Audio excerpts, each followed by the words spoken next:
Selamat sore semuanya. Kita mulai ya market update kita hari ini ya. Hari ini saya mau bicara mengenai itu ya.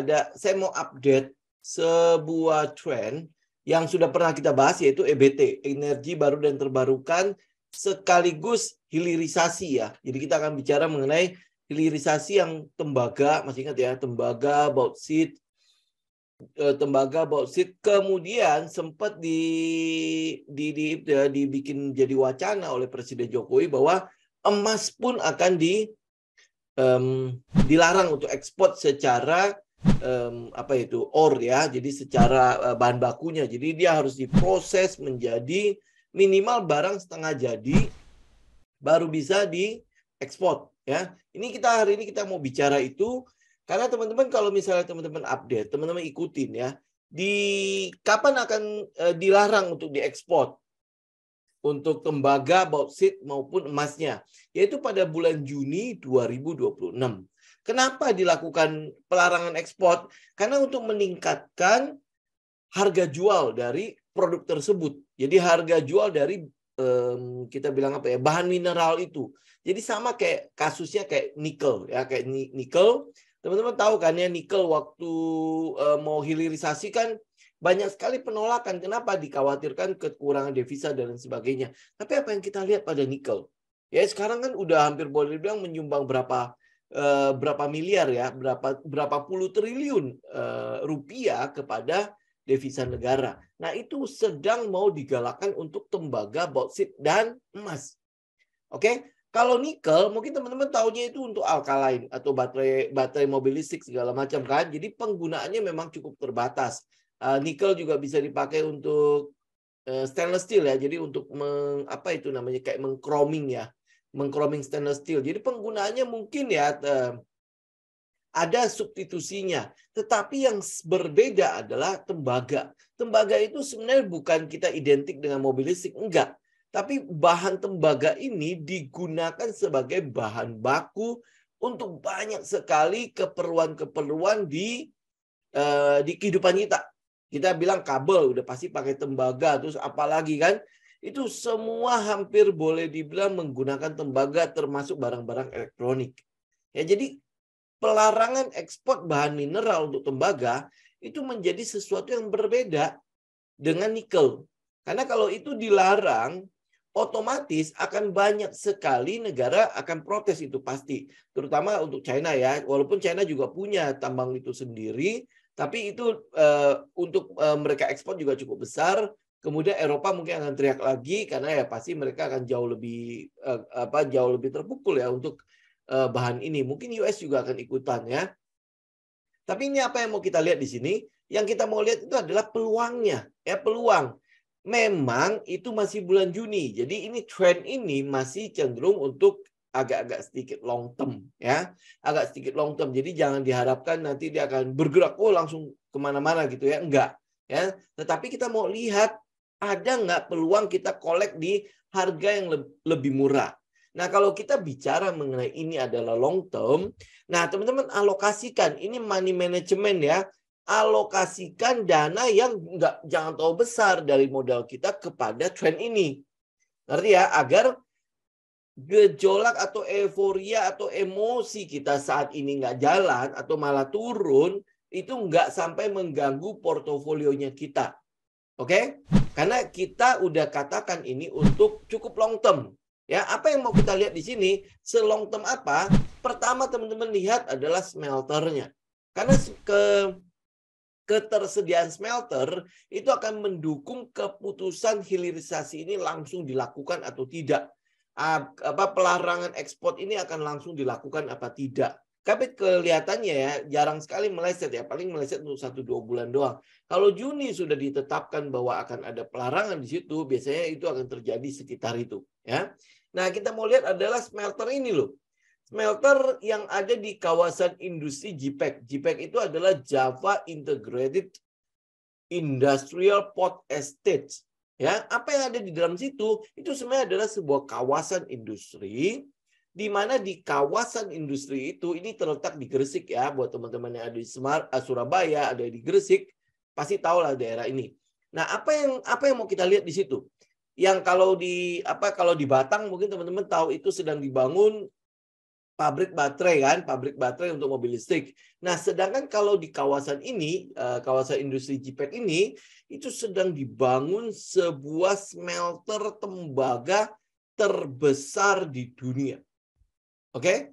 Ini ada sebuah smelter untuk tembaga, untuk emas, pokoknya untuk yang Freeport punya lah. Ya, keperluan yang Freeport. Jadi tambang-tambang Freeport itu ada apa aja sih?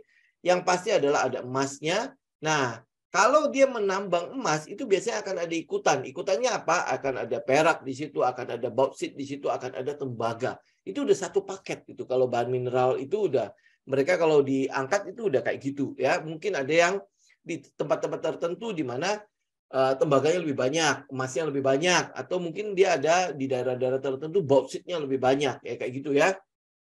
Tapi dia kalau mereka mencari bahan mineral salah satu dari tiga ini, itu pasti akan ketemu tiga-tiganya. Ya, tinggal kandungannya aja yang banyak yang mana. Oke? Nah, apa yang ada di JIPEK itu yang tadi. Smelter terbesar tembaga di dunia itu dibangun di sana. Jadi kalau tidak salah ya, dia mengambil lahan itu hampir 1 hektar ya. Ya, ini teman-teman bisa cek sendiri lah ya. Itu ada lahan sekitar, ya tadi cek sendiri lah, hampir 1 hektar di area itu. Ya, area kawasan industri itu. Nah, kapan jadinya? Jadinya akan pada bulan Mei 2024. Ini mungkin akan beroperasi ya. Mulai beroperasi pada bulan Mei 2024. Sedangkan dia akan selesai pembangunan 100% itu pada akhir 2023. Ini kalau tidak ada ini ya, tidak ada halangan ya. Dia akan mencapai 100% di akhir 2023. Nah, pada akhir Januari kemarin itu sudah rampung 54%. Oke? Ya, ini apa? Smelter tembaga dan ya turunannya lah. Mungkin di situ pasti ada bauksitnya dan emasnya. Mungkin karena itulah ketiga bahan mineral itu mau di-ban, mau dilarang secara bersamaan. Ya karena satu paket kan. Ya. Nah, kalau ini jadi ya otomatis tembaga-tembaga yang ada itu pasti akan harus diproses. Dan bukan cuma ini doang. Sebenarnya masih ada smelter-smelter yang lain. Smelter yang joint venture antara si Adaro sama si Cita yang ada di Sulawesi. Itu untuk bauksit ya. Itu juga sedang dibangun, sedang dikerjakan. Kemudian smelter-smelter tembaga juga ada yang sudah beroperasi. Kalau tidak salah ada 3-4 yang memang sudah beroperasi. Nah, ketambahan dengan yang si Freeport ini. Ya. Jadi teman-teman akan lihat ya. Kalau perusahaan-perusahaan dilarang mengekspor ore-nya, artinya apa? Akan ada penambahan pendapatan dalam perusahaan tersebut, ya kan? Kenapa? Karena dia ekspor sekarang adalah bahan yang sudah diolah sehingga harganya udah jauh lebih tinggi. Jadi mungkin teman-teman bisa lihatlah perbandingan antara waktu kita ekspor ore-nya nikel sama sekarang jadi ferronikel kalau tidak salah, atau mungkin udah di atasnya. Itu teman-teman bisa lihatlah, itu kita punya cadangan devisa yang masuk itu bisa naik berapa ratus persen kali lipat ya. Berarti berapa puluh kali lipat atau mungkin bisa 100 kali lipat dibandingkan dengan sebelumnya pada saat kita masih ekspor bahan mineral itu ya. Oke. Nah, ini yang mau saya ajak teman-teman untuk melihat kalau persiapan dari smelter-smelter yang ada itu sudah hampir sudah mengejar ya target dari pemerintah untuk pelarangan bahan mineral itu. Jadi kalau ini kan akhir 2023 itu udah jadi. Terus teman-teman juga mungkin pernah lihat berita bahwa Presiden Jokowi itu cukup concern dengan ini sehingga kawasan JIPEK ini udah dikunjungi berapa kali? Udah hampir 3 kali kalau tidak salah untuk meninjau ini smelter ini. Ya, udah jadi belum? Udah sejauh apa? Apakah progresnya masih sama ya? Masih sejalan apa enggak? Oke. Jadi saya mau mengajak teman-teman untuk melihat ini. Ya, ini artinya apa? Artinya kita sedang melihat bahwa si market maker, si gajah-gajah itu udah memprice in di dalamnya. Sudah ada di dalamnya. Saya ambil contoh beberapa yang sudah di dalamnya ya. Yang pertama adalah Grup Salim. Ya, Grup Salim udah ada di dalamnya tembaga. Jadi ada di mana? Teman-teman bisa lihat ada di Medco. Medco itu Medco ya, Medco Energy ya, yang diincar kan adalah aman mineralnya. Kemudian ada di BRMS, itu grup Salim kan. Yang diincar apa? Ya emasnya, ya tembaganya, ya berarti ada bauxitnya di dalam situ. Ya. Jadi kalau teman-teman mau ngikutin market maker, ya kurang lebih kayak gitulah. Kalau kemarin kalau kita bicara mengenai ini Medco, nggak apa yang kita price in di Medco? Bukan minyaknya, bukan gasnya, tetapi si tembaganya. Gitu. Jadi ngapain si grup Salim ada bercokol di situ, ngambil sekian puluh persen sahamnya Medco. Ngapain? Nah, ini loh tujuannya. Ngapain dia ngambil BRMS? Ini loh tujuannya. Oke. Kemudian ada Adaro sama si Cita.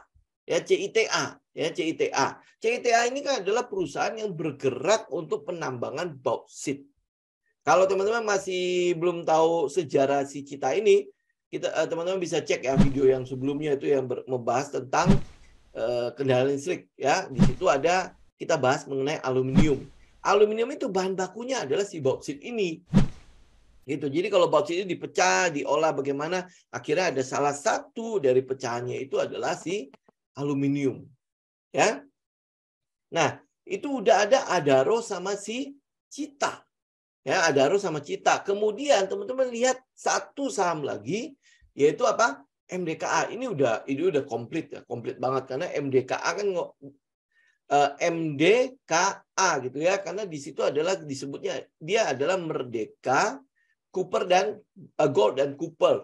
Ya, jadi ini adalah MDKA. Dia punya emas di situ, dia punya tembaga di situ.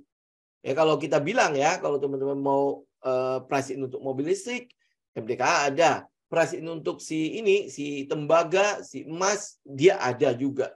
Jadi kalau dikatakan ya, kalau teman-teman bisa pilih dan MDKA kalau misalnya cukup murah, nah ini pilihannya adalah si MDKA ini.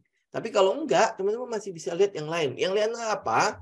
Yang lain itu ada satu yang namanya Delta Dunia Makmur.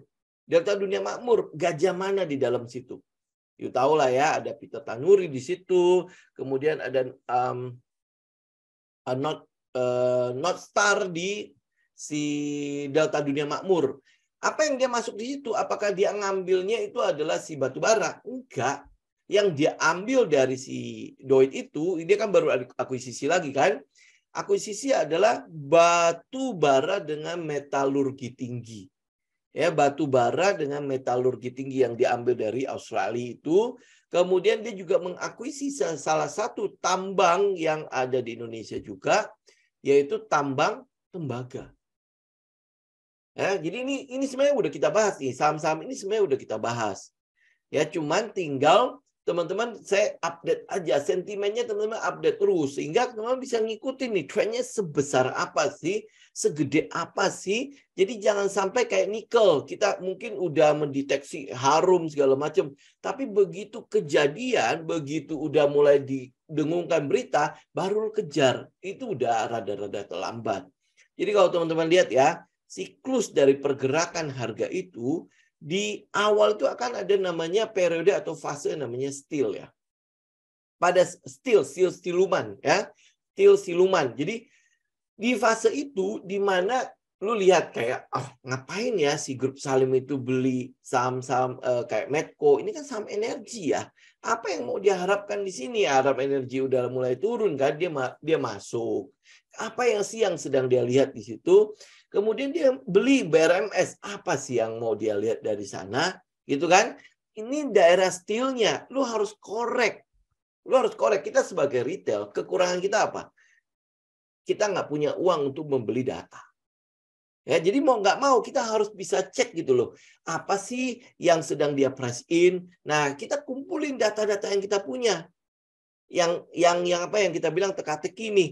Dari sini dapat sedikit, ini dapat sedikit gitu ya.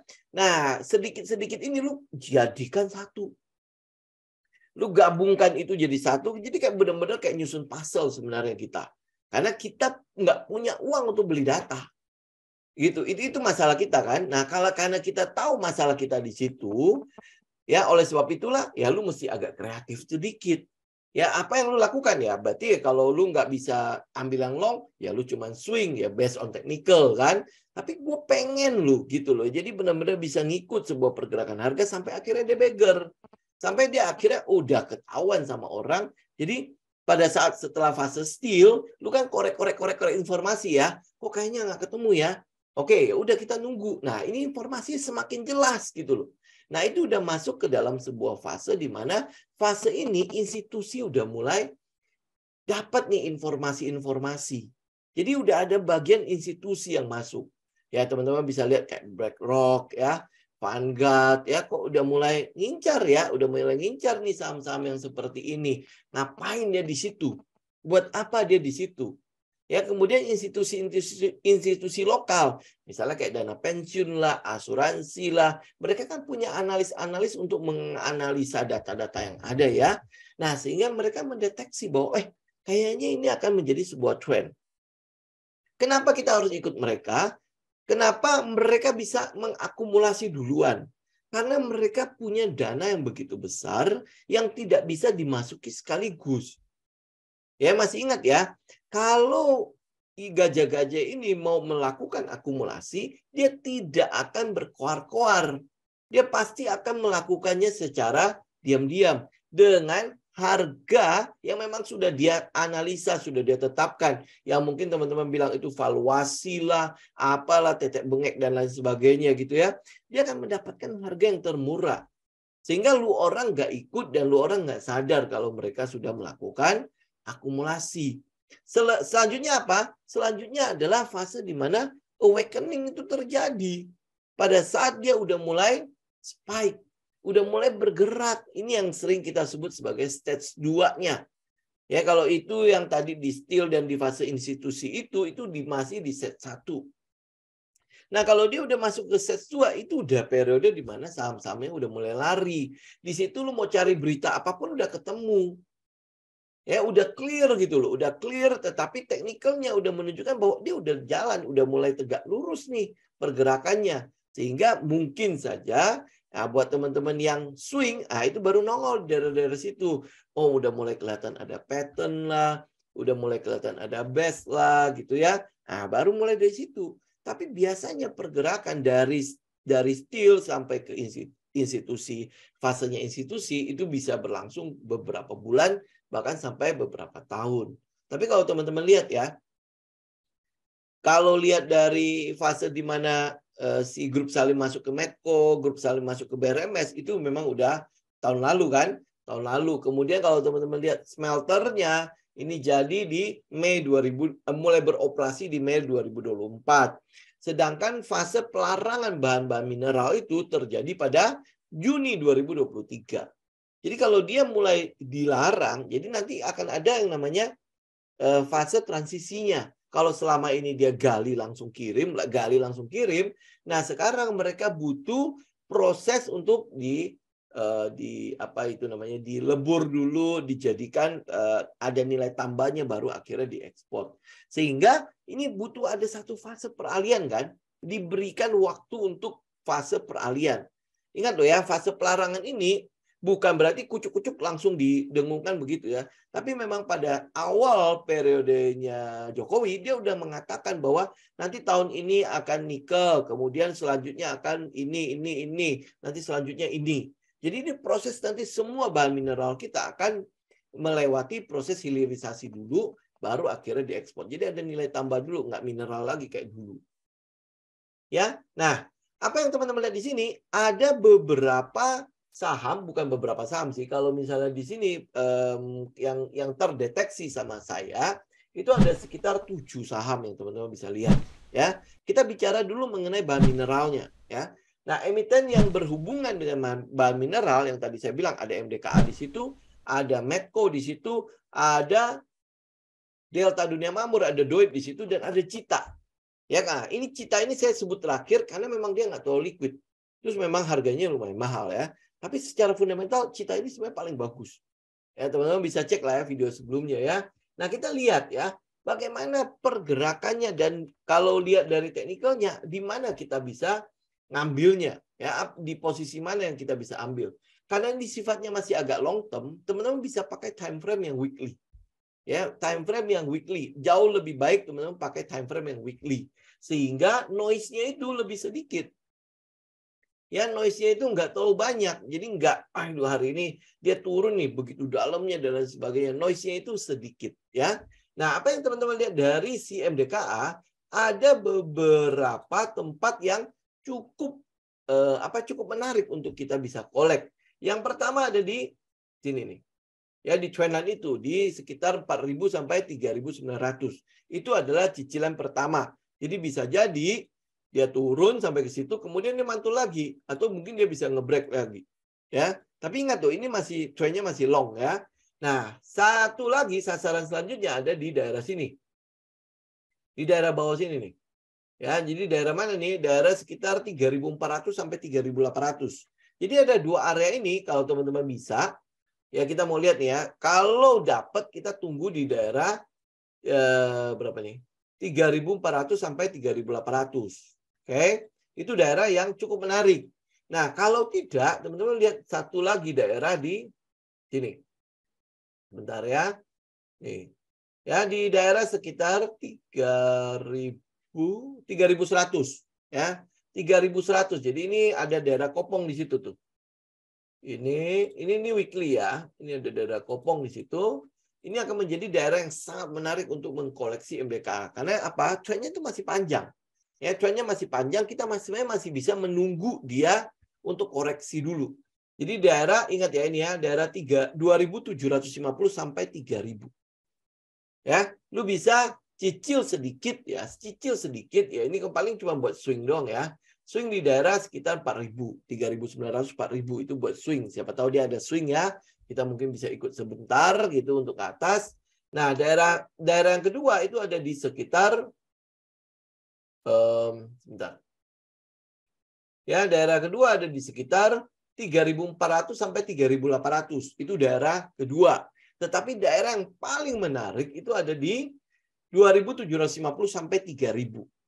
Ya, apakah itu bisa capai apa enggak? Nah, ini yang sedang kita tunggu. Kita lihat reaksinya. Kalau dia udah sampai ke 3.400 sampai 3.800 seperti apa? Kalau dia jebol, ini berarti ada pilihannya buat kita. Ya, jadi teman-teman bisa spekulasi buy di 3.400 sampai 3.800. Kalau misalnya dia akhirnya cuma sampai situ terus mantul, nah ini udah jadi teman-teman udah mulai itu ya, mulai tahu gitu. Oh, daerah situ cukup di-respect oleh harga. Jadi untuk ke bawahnya kayaknya agak-agak sulit. Nah, udah. Daerah itu juga udah daerah diskon. Ya kan udah di bawah 50%.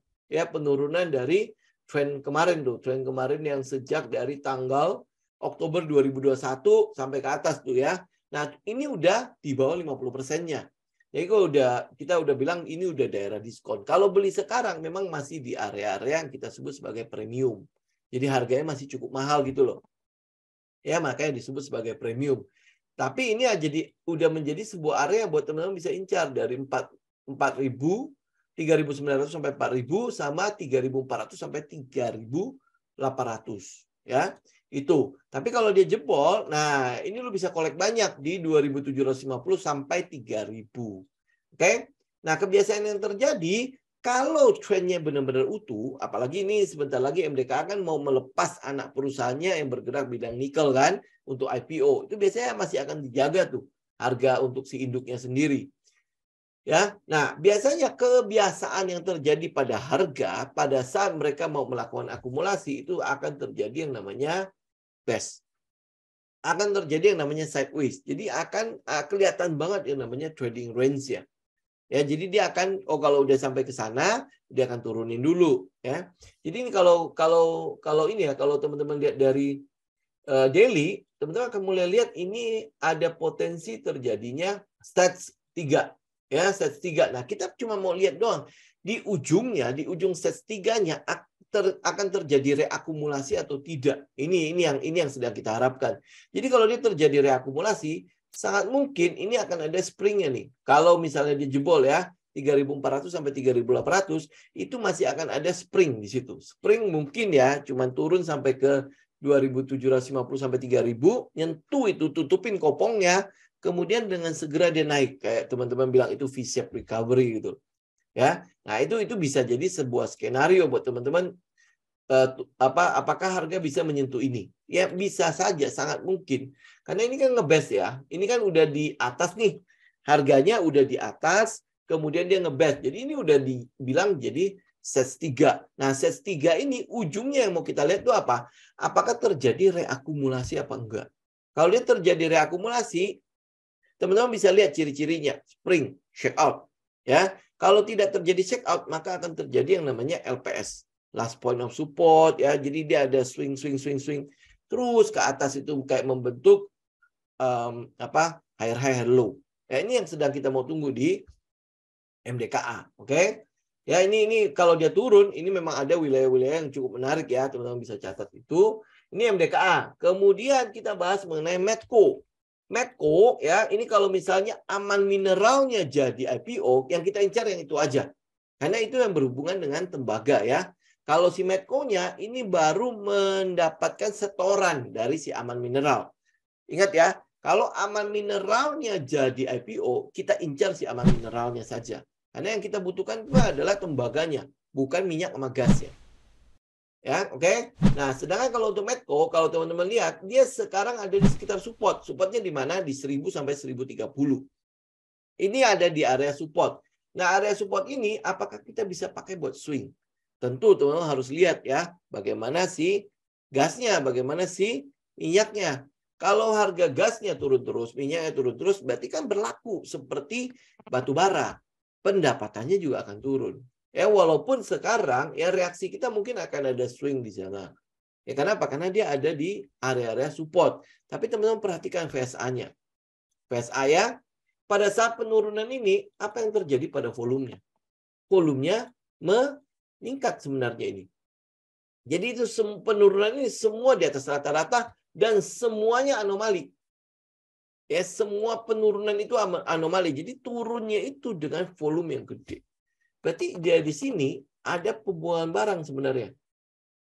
Ya, jadi periode itu ada pembuangan barang. Kita nggak sadar aja. Kenapa? Karena kalau teman-teman lihat dari volumenya, itu di atas rata-rata. Bagaimana tahu rata-rata? Ini kan di atas MA 20-nya si volume ya. Jadi rata-rata 20 harian itu jauh lebih tinggi daripada itu. Gitu, ya. Nah, jadi ya mungkin saja, Pak. Jadi sekali lagi ya, kalau Aman Mineralnya jadi IPO, yang lu incer Aman Mineralnya. Jangan Medco-nya. Oke? Kenapa? Karena yang akan mendapatkan pendapatan itu si Aman Mineralnya. Medco juga akan dapat. Itu cuman setoran kepada induk. Ya, setoran kepada induk. Medco juga akan dapat. Tapi ya kita tinggal lihat ya, Aman Mineralnya nanti IPO berapa duit ya. Tinggal hitung aja lah. Kalau masih cukup murah, incar aja itu. Siapa tahu setelah di IPO terus dia naik terus ada turunnya ya. Nah, tinggal cari base-nya aja. Ya, yang penting teknikalnya sudah mulai kebaca, kita udah bisa mulai masuk. Ya, cuma nggak tahu aja nih si Aman Mineral kapan IPO ya.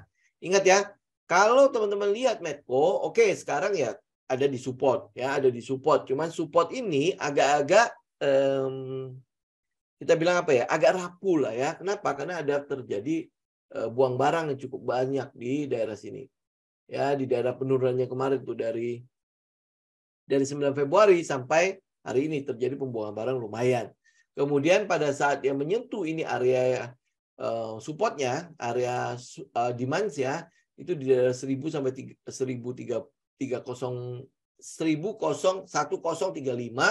itu memang ada volume di situ. Memang kayaknya ada datang demand ya.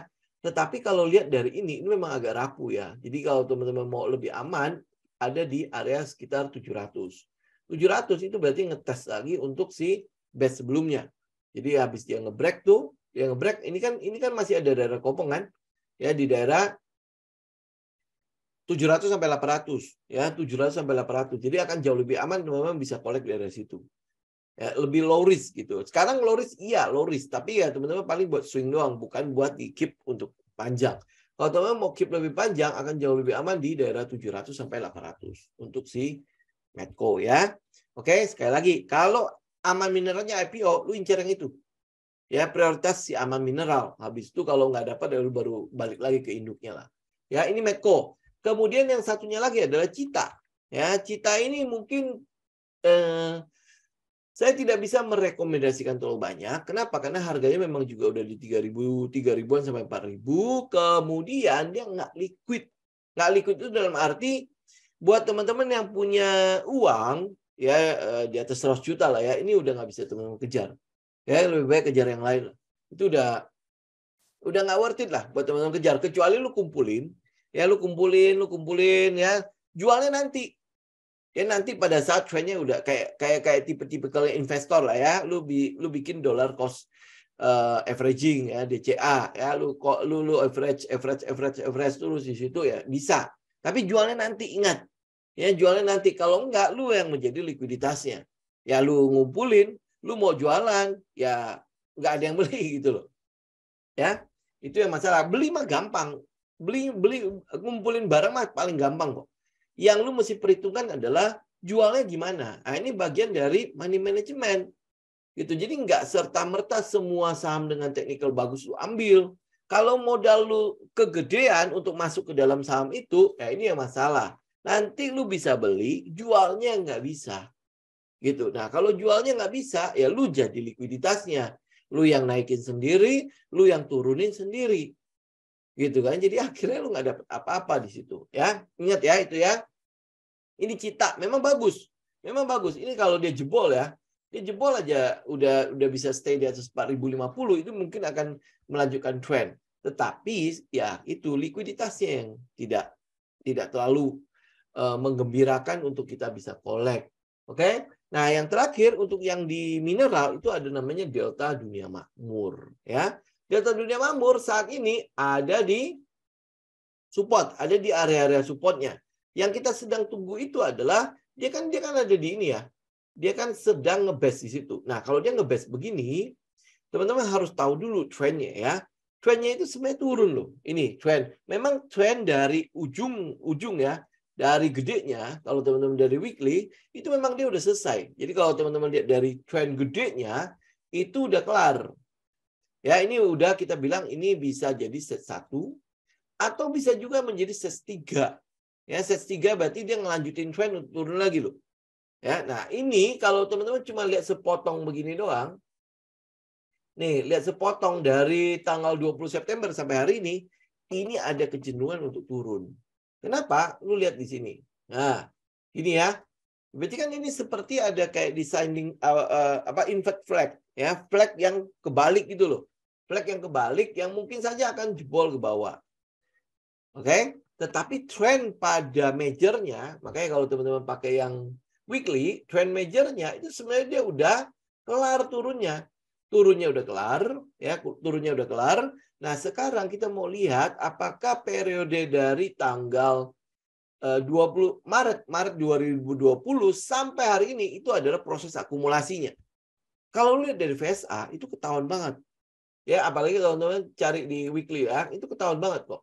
Apa yang terjadi pada saat dia ngebest di stage itu? Ya, lu lihat dari volumenya. Oke, kita lihat ya, ada bullish activity nggak di situ? Dia naik, ini naik. Oke, dia turun, ini turun. Dia naik lagi, ini naik. Ya, dia naik lagi, ini naik juga. Volumenya yang naik. Ya, kalau di IG nggak lihat. Itu volumenya naik. Ya, kemudian dia turun, ini turun, kemudian dia naik, ini juga ikut naik. Oke, di situ ada terjadi bullish activity di situ. Sudah ada bullish activity. Nah, yang kita mau tunggu itu apa? Akan ada spring nggak di situ? Ya, apakah akan ada spring? Kalau teman-teman lihat, makanya lihat dari sepotong yang kecil itu, ini kemungkinan besar akan ada spring. Ya, spring kemana? Ya, spring ke bawah supportnya. Lu bisa lihat ya, di bawah itu masih ada support lagi kok. Ini ada daerah supportnya. Naik. Nah, turunin gedean dikit. Nah, ini masih ada daerah supportnya di sekitar 210 sampai 240. Ya, dia bisa juga masih akan nutupin kopong yang ini nih. Nih, saya mungkin akan jauh lebih senang untuk melihat dia tutup dulu daerah gap ini. Di gap di mana? Di 164 sampai 214. Ya, 164 sampai 214. Jadi kalau dia spring, lu tungguin di bawah sini nih, spring pek gitu ya. Ya, nah, lu tungguin di bawah situ di 164 sampai 214. Nah, kalau lu mau cicil dari situ. Jauh lebih murah. Ya, kemudian kalau teman-teman lihat dari trennya, ini kan pergerakan sudah naik nih. Saya ambil monthly aja, lebih ini lagi. Nah, teman-teman lihat ya, trennya kan sebenarnya udah naik. Udah naik ya. Kalau teman-teman lihat dari tren sebelumnya, ini udah jelas. Ini udah daerah diskon. Nih. Ya, ini udah daerah diskon. Diskonnya di mana? Daerah diskonnya adalah di bawahnya 610. Itu udah diskon. Dari tren sebelumnya ya. 610. Tetapi yang mau kita harapkan adalah di bawah 274. Ya, di bawah 274 itu adalah area di mana lu kolek agak banyak. Ya, lu kolek agak banyak. Nah, kalau saya pakai indikatornya satu lagi, kita bisa lihat ya. Sebentar, indikatornya mana? Ini. Ya, fix range-nya lu bisa lihat ya. Nah, di bawahnya 374 itu pasti akan banyak yang koleksi. Di bawahnya 374. Itu udah daerah diskon. Di bawahnya berapa tadi? 374. Nah, kalau teman-teman mau lihat detailnya, itu ada di 164 sampai 214 untuk delta dunia makmur. Itu menjadi area yang lebih seksi buat teman-teman kolek. Ya mungkin teman-teman yang ngerti mengenai fundamental segala macam, lu bisa hitung lah delta dunia makmur dengan dia udah akuisisi begitu banyak tambang, harga segitu itu tergolong murah apa enggak? 160 sampai 210. Itu tergolong murah apa enggak? Ya secara teknikal itu udah murah. Teknikalnya ya mengatakan bahwa kalau lu udah di bawahnya 280 itu udah murah. Kalau pakai indikator itu di bawahnya 378 itu udah murah. Ya, itu udah daerah diskonnya. Gitu. Ya, ini untuk delta dunia makmur. Jadi area yang teman-teman bisa kolek ya 164 sampai 214 itu area yang paling seksi untuk lu bisa kolek. Ya, tapi lu udah bisa mulai kolek dollar cost averaging ya di bawahnya 280. Ya, 280. Oke? Nah, kalau pakai indikator itu di bawahnya 378 lu udah bisa mulai cicil. Ini dollar cost averaging ya. Artinya lu ngarapin ini long term. Ya, kita mungkin mau lihat di 2023 lah atau mungkin di akhir-akhir tahun ya. Di periode Oktober, November ini pergerakannya mulai naik kapan? Ya, ini malah Maret ya. Jadi pergerakan mulai Oktober, November, Desember ya, window dressing, kemudian Januari, Februari gitu. Itu periodenya, ya. Itu untuk delta dunia makmur. Kemudian masih berhubungan dengan kawasan industri ini, JIPP, ya, JIPP, Java Integrated Industrial and Port Estates, ya. Di situ ada 3 saham yang terlibat, 3 saham. Apa aja itu? Di situ ada Akra. Akra kalau tidak salah punya sekitar 40%. Ya, kemudian ada Pelindo yang 60%. Apa saya kebalik atau enggak ya, teman-teman tinggal cross check lah ya. Tetapi yang pasti adalah ada 2 perusahaan yang terlibat di situ. Akra, ya Akra, ya AKR. Ini nggak mungkin kita lihatnya sampai ke weekly ya. AKR di situ, kemudian ada Pelindo. Pelindo itu ada 2 saham karena belum di merger ya. Ada IPCC dan IPCM. Nah, kita bicara dulu Akra ya. Akra kalau teman-teman lihat memang dia pendapatan untuk di itu ya retail untuk pom bensinnya lumayan ya lumayan. Nah satunya lagi adalah kawasan industri. Kawasan industri cukup menyumbang pendapatan pada Akra juga. Nah secara teknikal sebenarnya Akra ini ada daerah supportnya di 1.200 sampai 1.300. Ya, 1.200 sampai 1.300. Ini kondisinya sama. Sudah naik lumayan, kemudian ngebes di atas. Ya, sudah naik lumayan ngebes di atas. Nah, sekarang kita cuma mau lihat ini apakah ini SES 3 atau SES 1. Balik lagi reakumulasi. Nah, kalau tidak, teman-teman tinggal lihat. Ini sebenarnya udah agak telat ya. Lu bisa akumulasi di daerah sini di 1.200 sampai 1.300, kemudian target lu nggak usah jauh-jauh dulu, ada di sekitar 1.500 yang high sebelumnya nih. 1.560. Kalau dia nge-break itu berarti all time high lagi. Kalau dia nge-break itu berarti all time high lagi. Berarti let the profit run. The sky is the limit kalau all time high. Sama kayak MAPI ya. MAPI juga dikit lagi all time high ya. Atau jangannya sudah kali ya. Nah itu udah let the profit run. Apakah teman-teman lihat ya, teman ukur aja. Kawasan industri itu bukan cuma smelter itu tok. Tapi di situ kalau tidak salah Sari Roti juga udah bangun. Kemudian untuk ada pabrik-pabrik yang lain yang sudah mulai masuk ke dalam situ. Ya, kita lihat prospeknya ke depannya. Kemudian port itu ya atau JPEG itu adalah kawasan industri sekaligus pelabuhan dengan laut dalam. Artinya dari situ tinggal langsung ekspor. Jadi itu sebenarnya udah double advantage ya.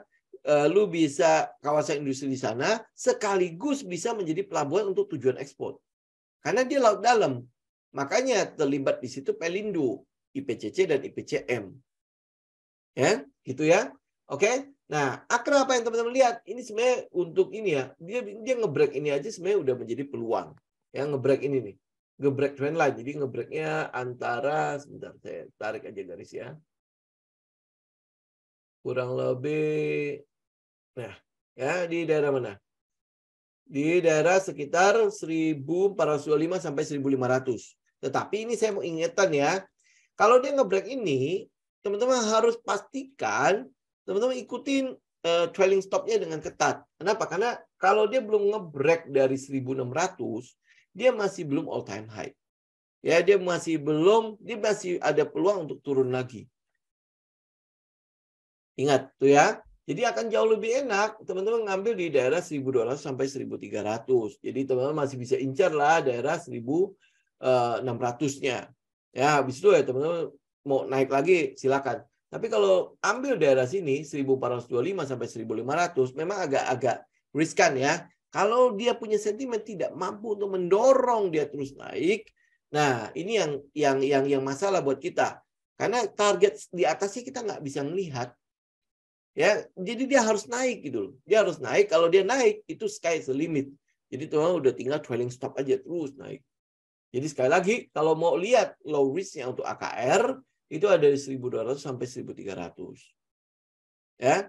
Tapi kalau teman-teman agresif mau tetap beli juga, teman-teman bisa lihat di 1425 sampai 1500. Tetapi pastikan dia terus naik dan all time high sehingga teman-teman bisa ikutin dengan trailing stop.